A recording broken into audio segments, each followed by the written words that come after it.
The old man walked slowly down the small town street. His back was slightly bent. His steps were careful. Every step showed his age, but also his strength. He carried a small brown bag in his left hand. Inside the bag was some bread, milk, and medicine. Nothing special, just simple things for a simple life. People in the town knew him. They knew him as a quiet, kind man. He always said, "Good morning." He always smiled, even when his body was tired. That day, the sun was bright. The street was calm. Birds were making soft sounds in the trees. The old man stopped for a moment. He took a deep breath. He placed one hand on his chest. Not in pain, just catching his breath. That was when a police car slowed down beside him. The sound of the siren was not loud, just a short, sharp sound, but it was enough to make people look. 2 police officers were inside the car. They watched the old man closely. Their eyes followed his every move. One officer leaned forward. He spoke into the radio, then looked back at the old man. The car stopped. The door opened. One officer stepped out. His face was serious. "No smile. No greeting." "Sir," the officer said, "we need to talk to you." The old man looked up slowly. He was surprised, but he stayed calm. "Yes, officer," he said politely. The second officer stepped out too. He stood with his hand near his belt. "Where are you coming from?" the officer asked. "The store," the old man replied. "I just bought some things." The officer looked at the bag. He did not seem satisfied. "You look nervous," the officer said. The old man shook his head slowly. "No, sir. I'm just tired." The officer's eyes narrowed. "Tired of what?" The old man did not understand the question. He stood quiet for a second. "I'm old," he said softly. "Walking is hard for me." Some people nearby stopped to watch. A woman crossed her arms. A man pulled out his phone. The street was no longer calm. "Can I see your ID?" the officer asked. The old man reached for his pocket slowly. His hands were shaking, not from guilt, but from age and fear. He opened his wallet carefully. It took time. The officers watched him closely. "Move faster," one officer said. "I'm sorry," the old man replied. "My hands are not strong anymore." He gave the ID to the officer. The officer looked at it. Then he looked at the old man again. "What are you doing in this area?" the officer asked. "I live here," the old man said. "I have lived here for many years." The second officer stepped closer. He looked at the old man's face. "You match the description of someone we are looking for," he said. The old man's eyes opened wide. "What description?" he asked. The officer did not answer clearly. He just looked at his partner. "We got a call," the first officer said, "about a suspicious person." The old man looked confused. "I did nothing wrong," he said. "My whole life I follow the law." His voice was calm, but his eyes showed worry. One officer shook his head. "Turn around," he said. The old man froze. "Sir," he asked softly. "Turn around," the officer repeated. People started whispering. "This is not right," someone said quietly. The old man slowly turned around. His brown bag fell to the ground. The milk spilled. The bread rolled on the street. The old man did not look back at the bag. He raised his hand slowly. "I'm not a bad man," he said. "I raise my children to respect this country." One officer grabbed his arm. Not hard, but not gentle either. The cold metal of the handcuffs touched his wrists. Click. The sound was loud. Too loud.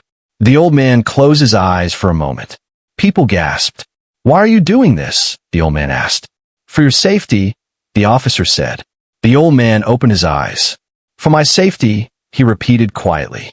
His voice was steady, but his heart was heavy. As they led him to the police car, the old man looked up at the sky. His lips moved softly. "My son will not like this," he whispered. One officer laughed quietly. "Your son?" he said. "That won't change anything." The old man did not answer. He only looked forward. The door of the police car opened. Just before they pushed him inside, the old man turned his head slightly. His eyes were calm, but they were also full of meaning. The narrator's voice would say, "They saw an old black man on the street. They thought they saw a suspect. But what they did not see was the truth about who his son really was." The police station doors opened with a loud metal sound. The old man was led inside. The bright street light was gone. Now there were white lights above his head. Cold lights. Hard lights. They made everything feel heavy. The old man walked slowly. The handcuffs pulled his wrist down. The metal felt cold on his skin. Every step echoed on the floor. Some officers looked up. Some did not care. A few stared longer than needed. One officer whispered something to another. They both laughed quietly. The old man heard it. He did not say anything. He kept his head up. They sat him on a hard metal bench. The room was small. The air felt cold. A clock on the wall ticked loudly. Tick, tick, tick. Time felt slow. One officer came in with a folder. He looked at the old man like he was tired of him already. "What's your name?" the officer asked. The old man said his name clearly. The officer typed it slowly. "Age?" the officer asked. 74, the old man said. The officer stopped typing for a second. He looked up. 74, he said. "Still causing trouble at that age?" The old man did not smile. "I'm not causing trouble," he said quietly. "I was just walking." The officer shook his head. "People like you always say that," he replied. The words were soft, but they cut deep. The old man looked down at his hands. His hands were shaking, not from fear only, but from cold and stress. "Can I make a phone call?" the old man asked. The officer leaned back in his chair. "Later," he said. "We are busy." "How long?" the old man asked. The officer did not answer. He closed the folder and walked out. The door slammed. The sound stayed in the room. The old man sat alone. He looked around the room. Gray walls. No windows. Only a small camera in the corner. He felt small in that room. But inside he was still strong. He reached slowly into his pocket. They had missed something. A small photo. He pulled out carefully. It was old and faded. It showed a young man in uniform. Standing tall. Proud. Strong. The old man touched the photo gently. "My boy," he whispered. His eyes became wet. He did not cry. He just breathed slowly. Another officer walked past the door. He looked inside. "What you got there, old man?" the officer asked. The old man quickly put the photo away. "Just a family photo," he said. The officer laughed. "Family won't help you here," he said. "This is real life." The old man looked up. "My son serves this country," he said softly. The officer stopped for a moment. Then he smiled. "Everyone says that," he replied. "Doesn't mean much." The officer walked away. The old man closed his eyes. He remembered his son as a child, running in the yard, playing with a toy soldier. "I will protect people," his son used to say. The old man smiled at the memory. The door opened again. A younger officer stepped inside. He looked different. His face was unsure. He looked at the old man's hands, at the shaking, at the age in his eyes. "You okay, sir?" the young officer asked quietly. The old man looked at him. "I am cold," he said, "and I am tired." The young officer nodded. "I'll see what I can do," he said. He brought a thin blanket. He placed it over the old man's shoulders. "Thank you," the old man said. Their eyes met for a second. The young officer looked away quickly, like he did not want others to see. Later, two officers stood outside the room. They talked loud enough for him to hear. "He says his son is some kind of hero," one officer said. "Yeah, right," the other replied. "Everyone's son is a hero in their story." They laughed. The old man closed his eyes. Not in anger. In patience. He whispered again. "My son always comes when I need him." The clock kept ticking. Tick, tick, tick. Minutes felt like hours. The old man did not know what time it was. He only knew one thing. This was not over. Not even close. The narrator's voice would say. They thought they had power over an old man. They thought he was alone. They thought his words meant nothing. But soon they would learn. They were very, very wrong. Far away from the small town, the day was moving fast. In a quiet military base, a man stood on a wide, open field. His posture was straight. His eyes were focused. His body was still. Other men stood around him. All of them were strong. All of them were trained. But this man stood out. Not because he was louder. Because he was calmer. A senior officer walked past him. "Good work today," the officer said. The man nodded. "Yes, sir," he replied. His phone vibrated in his pocket. He did not look at it right away. He finished what he was doing first. Discipline came before everything. When he finally checked his phone, he saw a missed call from a number he knew very well. His neighbor. That was strange. His neighbor never called him. His face changed. Just a little. Enough to show something was wrong. He stepped aside. He called back. No answer. He tried again. Still no answer. A text message came in. Your father was taken by the police. The words felt heavy. The man read them again and again. His jaw became tight. His hand closed into a fist, but his face stayed calm. He did not panic. He did not shout. He just breathed once. Slow. Deep. He walked toward a quiet corner. Another man noticed him. You good? The other man asked. Yes, he replied. Family issue. The other man nodded. Take care of it, he said. The man walked into a small room. He closed the door. Now he was alone. He sat down for 1 second. Just one. He looked at the floor. Then he stood up again. His father's face came into his mind. Old, kind, strong in a quiet way.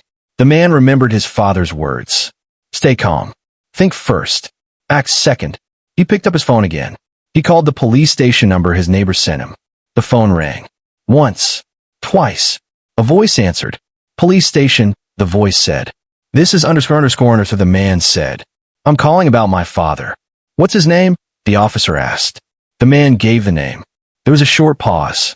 Yes, the officer said. He is here. Why is he there? The man asked. The officer's tone changed. He was acting suspicious, the officer replied. The man closed his eyes for 1 second. My father is 74 years old, he said. He walks with pain. He is not a threat. That's not for you to decide, the officer said. The line went quiet. The man looked at his phone. Then the call ended. The man did not move. For 3 seconds. Then he moved fast. He opened a drawer. Inside were simple clothes. He changed quickly, not like a normal man in a rush, like someone trained to move under pressure. He tied his shoes, checked his wallet, picked up his keys. Before leaving, he stopped. He looked at a small photo on the wall. It showed him and his father. Years ago, his father's arm was around his shoulder. Both of them were smiling. I got you, the man said quietly. Back at the police station, the old man sat alone. He did not know his son had already made the call. He did not know his son was already moving. The young officer passed by again. He looked at the old man. He felt something was wrong. He checked the computer. He typed the old man's name. Something came up. Not clear, but enough to make him stop. He leaned closer to the screen. What is this? He whispered. He looked around. No one was watching. He clicked again. His eyes widened. Just a little. He quickly closed the screen. His heart beat faster. This is above my level, he thought. Outside, the old man looked at the door. He whispered, My boy, you always come. The narrator's voice would say. While they treated the father like nothing, the son was already on the move. Not angry, not loud, but focused. And when he arrived, everything would change. The police station felt different now. The air felt heavier, like something unseen had entered the room. Officers walked faster. Phones rang more often. Voices became lower. The old man still sat on the metal bench. The thin blanket rested on his shoulders. His hands were cold, but his heart was calm. He had lived a long life. He had faced hard things before. This was just another test. The young officer stood near the desk. He kept looking at the computer screen, then at the old man, then back at the screen. His face showed worry. He typed again. Slow, careful. The name, the file, the small hidden note. His eyes moved fast as he read. His throat became dry. This is not normal, he whispered. He looked around. 2 senior officers were laughing near the coffee machine. They did not notice him. Good. He stood up. He walked toward his supervisor's office. He knocked softly. Come in, a voice said. The young officer stepped inside. The supervisor sat behind a big desk. His chair was comfortable. His face was relaxed. What is it? The supervisor asked. The young officer held a paper. I think we should look closer at this case, he said. The supervisor raised one eyebrow. Why? He asked. There's a note in the system, the young officer said. It's different. The supervisor leaned back. Different how? He asked. The young officer lowered his voice. It says the family has special clearance, he said. The supervisor laughed once. Clearance? He said. This is a small-town station, not the White House. The young officer did not laugh. I'm serious, he said. This could be bigger than we think. The supervisor waved his hand. Relax, he said. Old men say all kinds of things. The young officer wanted to say more, but he stopped. He nodded. Yes, sir, he said. He walked out, but his heart was not calm. He went back to his desk. He looked at the screen again. He typed deeper. He was not supposed to, but he did. Another alert popped up. Small. Red. Confidential. His breath stopped for a second. He closed it fast. Too fast. One officer walked past him. "You okay?" the officer asked. "Yeah." The young officer replied quickly. "Just tired." The old man watched all of this quietly. He could feel the change. He could feel eyes on him. Not the same eyes as before. Not mocking. Not cold. More careful. More unsure. One senior officer walked into the holding area. He looked at the old man. He crossed his arms. "You still saying your son is important?" he asked. The old man looked up slowly. "My son is a good man," he said. "That is all that matters to me." The officer smirked. "We'll see," he said. At that moment, the front door of the station opened. A man walked in. He wore a simple jacket. Nothing special, but his walk was steady, confident. He spoke quietly to the front desk. The front desk officer looked confused, then nervous. She picked up the phone. She whispered something. The energy changed again. More phones rang. One officer looked at another. "What's going on?" someone asked. "No idea," another replied. The young officer felt his heart beat faster. He looked at the screen again. He saw a new update. External inquiry pending. He did not know what it meant, but it sounded serious. Very serious. The supervisor came out of his office. His face was no longer relaxed. "Why are we getting calls?" he asked. No one answered right away. Silence filled the room. The old man closed his eyes. He took a slow breath. "My boy is close," he whispered. No one heard him, but something else was heard. Outside, in the distance, a low sound. Not a siren, not a car horn. Something heavier, something deeper. The windows vibrated just a little. One officer looked up. "What was that?" he asked. Another officer shrugged. "Probably a truck," he said, but it did not feel like a truck. The young officer felt it in his chest. Like a warning, like a signal. The supervisor looked toward the door. His jaw tightened. "Everyone stay sharp," he said. The old man opened his eyes. For the first time, a small, calm smile touched his face. He did not look scared anymore. He looked certain. The narrator's voice would say, they thought they were in control. They thought this was just another old man. But the walls were about to hear the truth. And when that truth walked through the door, nothing in that station would ever feel the same again. The front doors of the police station opened again. This time, the sound was louder, heavier. Everyone inside looked up. A tall man walked in. He wore simple dark clothes. No uniform, no badge on his chest. But there was something about him. The way he stood, the way he looked around. Calm, sharp, aware, like he was not afraid of anyone in the room. Two officers stepped forward. "Can we help you?" one officer asked. The man showed a small card. Not fast, not slow, just enough. The officer's eyes moved over it. His face changed. Just a little. "This way," the officer said quickly. The man followed. The supervisor came out of his office. "What's going on?" the supervisor asked. The front desk officer whispered something in his ear. The supervisor's face went tight. He looked at the tall man again. "Who are you?" the supervisor asked. The man spoke in a low, steady voice. "I am here for my father." The supervisor blinked. "Your father?" he repeated. "Yes," the man said. "The elderly man you arrested." The room went quiet. Some officers looked at the holding area. Some looked at the supervisor. The young officer felt his stomach drop. The supervisor crossed his arms. "Sir, this is an active case," he said. "You'll have to wait." The man did not raise his voice. He did not get angry. "I'm not here to wait," he said. "I'm here to make sure he is treated right." The supervisor stared at him. "Do you have a lawyer?" the supervisor asked. The man shook his head. "No," he said. "I have something better." He reached into his jacket. Slow, careful. Some officers tensed up. Hands moved closer to belts. The man pulled out a folded paper. Not a weapon, not a threat, just a document. He placed it on the desk. The supervisor picked it up. He read the first line, then the second. His face changed, more than before. "What is this?" the supervisor asked quietly. "Read it," the man replied. The supervisor swallowed. He kept reading. The room felt tight, like no one wanted to breathe. The young officer leaned slightly to see. He could not read the words, but he saw the color of the paper, the stamp, the level. His eyes widened. The supervisor looked up slowly. "Why wasn't this in the system?" he asked. "It was," the man said. "You just didn't look deep enough." The supervisor looked at the old man's file, then back at the man. You should have said who you were, the supervisor said. The man's eyes hardened. I did, he replied. You just didn't listen. In the holding area, the old man saw his son. Their eyes met. The old man's shoulders relaxed. For the first time since his arrest, he felt safe. The man walked toward him.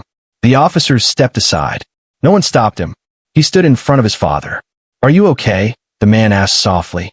The old man nodded. I am now, he said. The supervisor cleared his throat. Sir, he said to the tall man, we were just following procedure. The man turned slowly. Procedure is not an excuse for disrespect, he said. The room went silent. One officer shifted his weight. Another looked at the floor.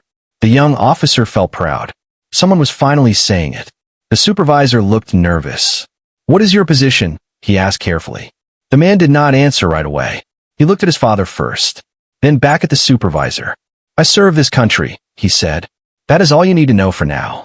Outside, more vehicles could be heard. Doors closing. Voices outside.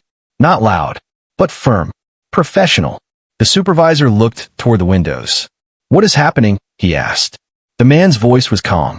People who take my calls, he said. The supervisor's face went pale.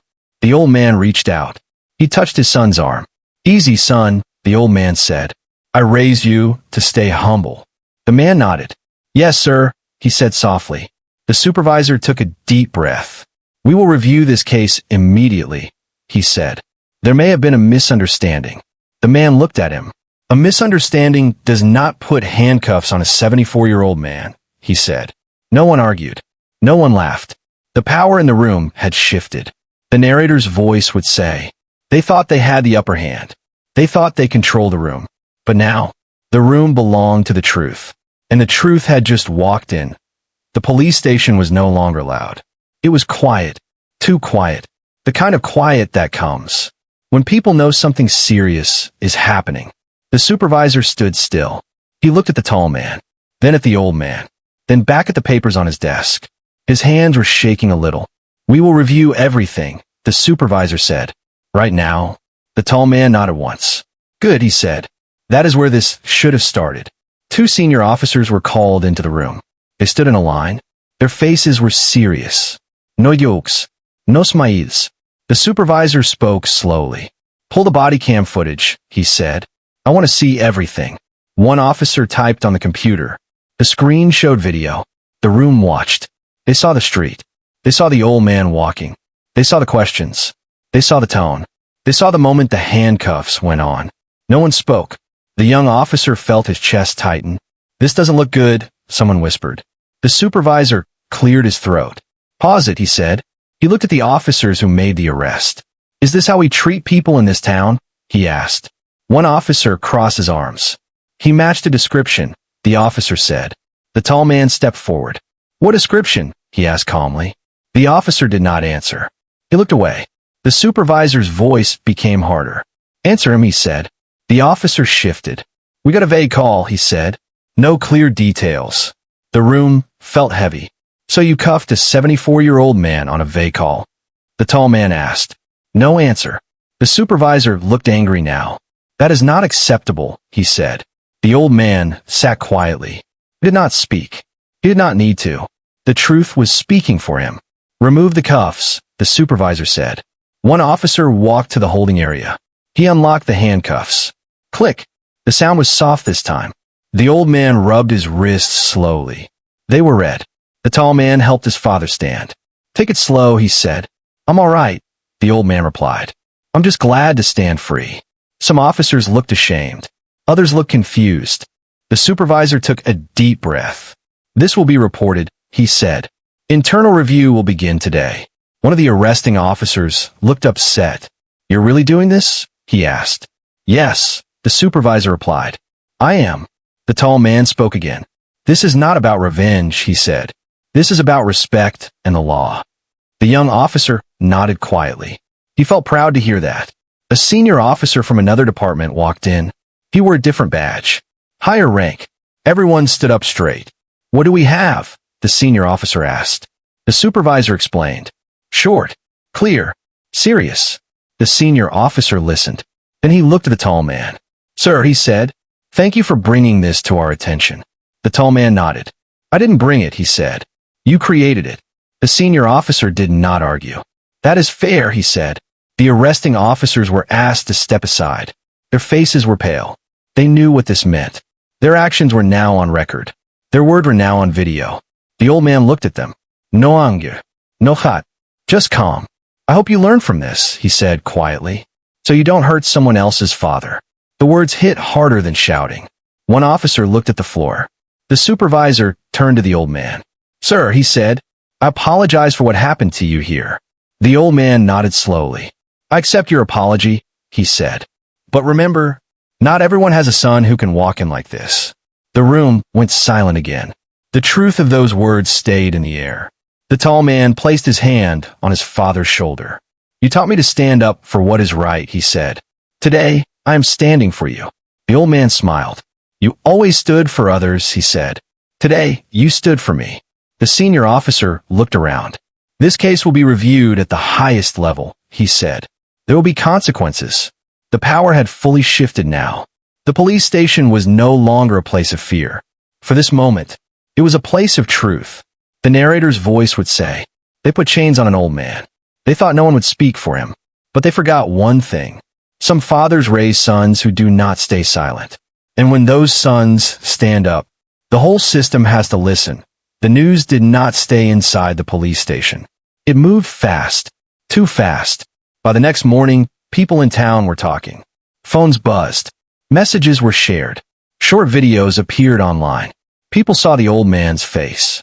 People saw the handcuffs. People heard the calm voice of father, who did nothing wrong. Outside the police station, a few reporters waited. Cameras pointed at the door. The old man stood beside his son. He wore a clean shirt. His back was still bent, but his head was held high. The son stood straight, quiet, strong. A reporter stepped forward. Sir, she asked the old man, how did it feel to be arrested like that? The old man took a breath. It felt painful, he said. Not in my body, but in my heart. Another reporter asked, what kept you calm? The old man looked at his son. My son taught me strength, he said, and I taught him patience. The cameras turned to the son. Sir, one reporter asked, can you tell us who you are? The son paused. For a moment, he did not speak. Then he nodded. My name is Anders, he said. I'm a commander in the United States Navy SEALs. The crowd went silent. A few people gasped. A camera almost dropped. Did you say Navy SEALs? A reporter asked. Yes, he replied. I serve this country. So does my father, in his own way. The town reacted fast. People shared the clip. Comments filled the screen. Some were angry. Some were sad. Some were proud. Many said the same thing. That old man deserved respect. The police department released a statement. They said they were sorry. They said there would be changes, training, review, new rules. But words were not enough. The community wanted action. A small meeting was held at the town hall. The old man was invited. So was his son. The room was full. Black families, white families, young people, old people. Everyone came. The old man stood at the front. He held the microphone with shaking hands. But his voice was strong. I am not here for anger, he said. I am here for change. The room became quiet. I'm 74 years old, he continued. I've seen good days and bad days. But no one should be treated like a threat, just for walking down the street. People nodded. Some wiped their eyes. The old man looked around the room. I forgive the officers, he said, but I will not forget what happened. Because forgetting means it can happen again. The son stood beside him. He placed one hand on his father's shoulder. My father taught me how to be strong, the son said. Not with fists, but with dignity. The room stood up. One by one.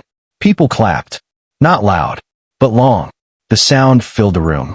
Later, outside, a young boy walked up to the old man. Sir, the boy said, my dad is a police officer. The old man smiled. Then I hope your dad protects people with kindness, he said. The boy nodded. I will tell him, the boy said. That moment was shared too. It became a symbol, not of hate, but of hope. Back at home, the old man sat on his porch. The sun was setting. The sky was orange. The son sat beside him. You okay, Dad? The son asked. The old man smiled softly. I'm proud of you, he said. Not because of your rank, but because of your heart. The son looked down. You are my strength, he said. The old man chuckled. Then I did my job right, he said. The camera would slowly pull back. 2 men on a porch. A father. A son. One old. One strong. Both powerful in their own way. The narrator's final words would say, they saw an old black man. They thought they saw weakness. But they were wrong. They saw a father who raised a warrior. And a warrior who never forgot his father. This is not just a story about arrest. This is a story about respect. Because respect should never have to be earned by suffering.